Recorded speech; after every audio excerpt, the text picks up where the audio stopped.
Welcome to The Explainer. Today we're going to talk about something super important, a legal toolkit, actually.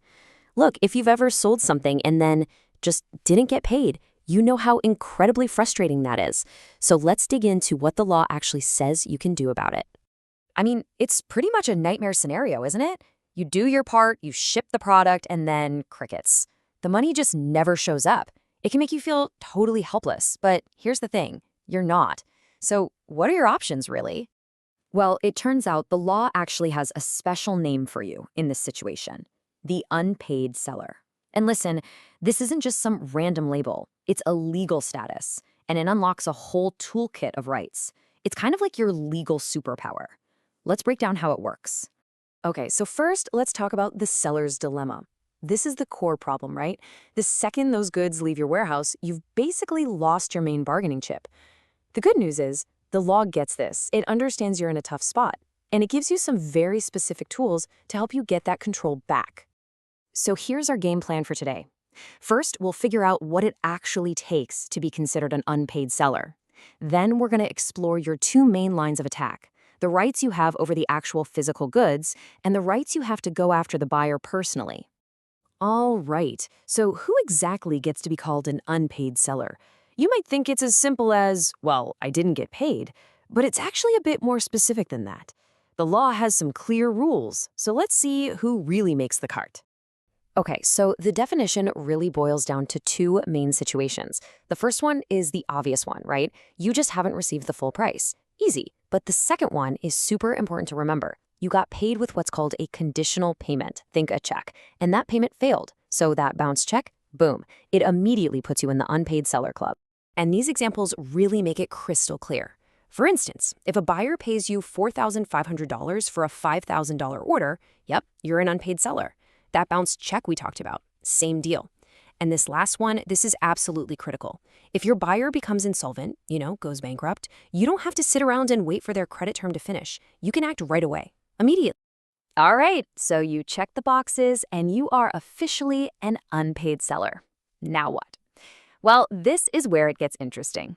Your first, and honestly your most powerful set of tools, gives you control over the very goods you sold. This visual really lays out your whole strategy perfectly. You see how it splits off into two different paths? You can either go after the goods themselves, or you can go after the buyer personally. We're going to start with the most direct route, your rights against the actual physical stuff you sold. And within that first path, you've got three main tools in your belt: the right of lien, the right of stoppage in transit, and the right of resale. You can almost think of these as different levels of action depending on where the goods are. Are they still in your warehouse? Are they on a trick somewhere? Or do you just need to sell them to someone else? So first up is the right of lien. This is your most basic, most direct power. It's actually really simple. If you still have the goods in your possession, you can legally just hold on to them.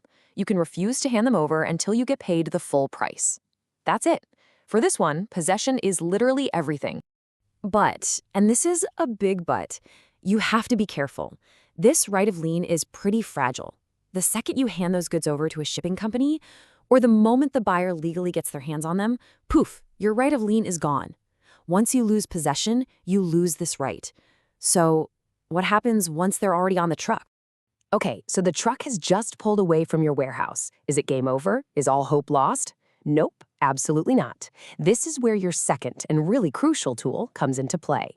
This one is called the right of stoppage in transit. And you can think of it like a legal emergency brake for your shipment. You can literally call up the carrier and tell them, hey, stop that delivery and turn the truck around. But, and this is a huge catch, you can generally only use this super powerful right if the buyer has become insolvent. This little table here breaks down the difference perfectly. The right of lien is what you use when you still have the goods, and it works for any kind of non-payment. The right of stoppage, on the other hand, is for when a carrier has the goods, and it's almost always triggered by the buyer's insolvency. They are two totally different tools for two very different moments in the process. And don't forget your third tool for dealing with the goods themselves, the right of resale. This one's pretty straightforward. Let's say you've used your lien to keep the goods, or you used your stoppage right to get them back. If the original buyer still isn't paying up, you're not stuck with a warehouse full of stuff. You can just cut your losses and sell the goods to somebody else. Okay, let's switch gears a bit. What happens if messing with the goods isn't enough? Or maybe it's just not an option anymore. They've already been delivered and used. Well, this is where you move past the property and you start to target the buyer personally. And that means taking legal action. This is where you take the fight to the courts. You have a few options here. The most direct one is a suit for price. You're basically suing for the money they agreed to pay you. But what if they just refuse to even accept the delivery?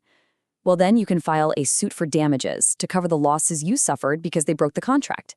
And, don't forget this one, you can also sue for the interest on that late payment. So there you have it. We've just walked through a pretty powerful legal toolkit, right? It covers everything from physically holding onto your products to taking someone to court. So let's just boil this all down to the key things you absolutely need to remember. So here's the bottom line. As an unpaid seller, you are not powerless. Not at all. The law gives you this multi-layered defense. You've got the lien to hold on to goods you have, you've got stoppage to recall goods that are in transit, you have resale to sell them to someone else, and finally, you can always file a lawsuit. The point is, you have options. But I want to leave you with one final and maybe the most important thought. Knowing all of these rights, that's only half the battle. The real question is always going to be, can you prove it? This entire amazing toolkit is basically useless if you don't have clear contracts, proper invoices, and a solid paper trail. The law gives you all these tools, but it's your documentation that's the key that actually unlocks them.